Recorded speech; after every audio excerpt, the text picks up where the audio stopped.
What's going on, guys? Welcome back to my channel. I'm MYD, and in this video I'm going to share some quick maintenance tips for your car that will save you money. If you like this video, please subscribe and give it a thumbs up. But without further ado, let's get started.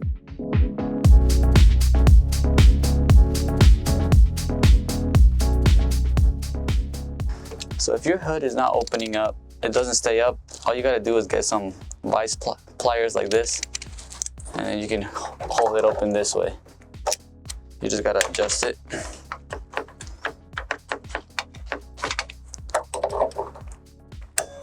And it should be able to hold the hood up like that.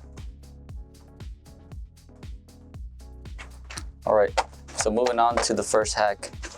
What you want to do is always replace your air filters. This is like a super quick and easy way to save some money. If you take it to the shop and they replace the air filter, they're going to charge you, I don't know, $100 to $200 just for this quick, simple maintenance that only takes a couple minutes. I'm going to show you how to do that right now. So for this particular model, all you have to do is unclip this filter box. So for this one, you don't even need any tools. For most vehicles, you don't need any tools to change the air filter. So there's 4 snaps, 1 on each corner. You'll snap it, and it opens up. And here's your old filter, air filter. Set that aside. Get the new air filter, and you put it on there. Make sure that it's tightly sealed around. You don't want to leave it open where there's gaps. That's going to cause some issues. So all you do is clip it back up.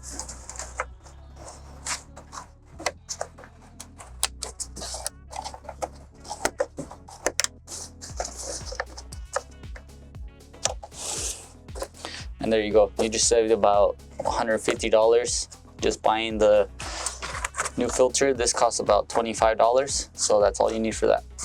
All right, everybody, the next thing that you can do yourself to keep up with the maintenance of your car is to check the oil by yourself. You don't need to take it to the shop for them to tell you whether or not you need an oil change anymore. You can just check it yourself. All right, so the first thing we want to do to check the oil is we want to pull out the dipstick that says engine oil. So there's 2 dipsticks. One is for transmission usually, and then one is for the engine oil. It should say what is what on the top of it. So for example, this one, it should say engine oil on it right there.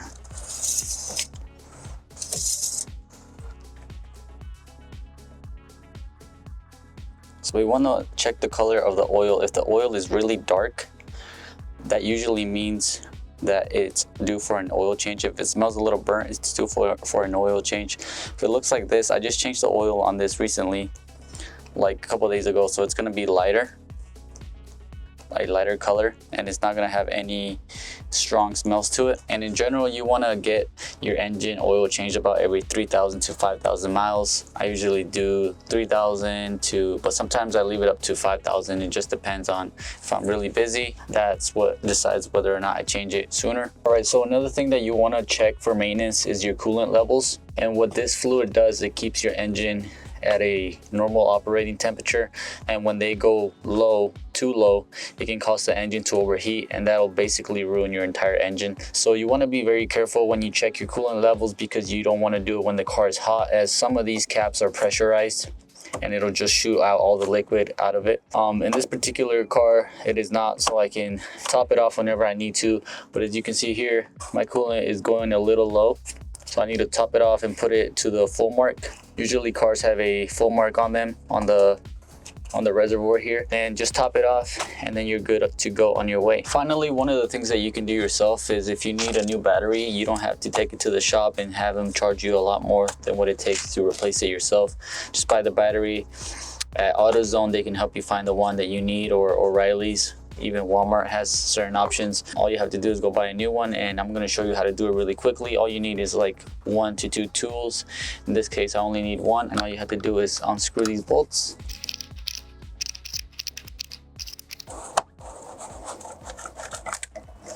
So that disconnects it. The red one is usually the positive. You don't want it having having touching any metal pieces, so set it off to the side there.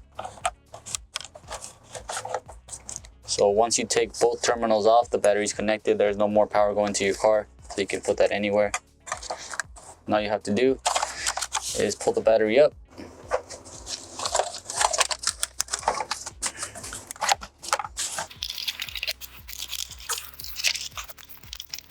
Hopefully yours doesn't have this box here that grips onto it. So once the battery is out, there's just a couple quick things to know about them.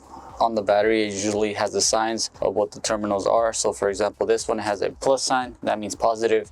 This is where the red cable goes to. The other side has a negative sign, and this is where the black cable goes to. You don't want to get these two cables wrong, so be very careful once you're putting back the battery in the car. You don't want to swap those because it's going to cause a whole lot of electrical problems. So to put the battery back in, all you have to do is do the reverse process of how you took them off. I start with the negative, then with the positive.